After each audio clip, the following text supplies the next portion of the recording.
पतली कमर होई रखी नजर मारे दिला बाबा सबके होटर कारी के सिया के धर लगातार पर जन मन करे काटली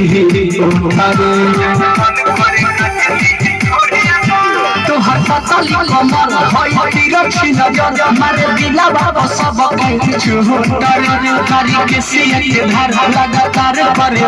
जन मन करे काटली कौनो नजर उठा के न ताकी एको अक्षर ना हो कर दहची चल खेला शुरू कइल जाओ गोरिया पा तनी छपरा सिवाना लिखा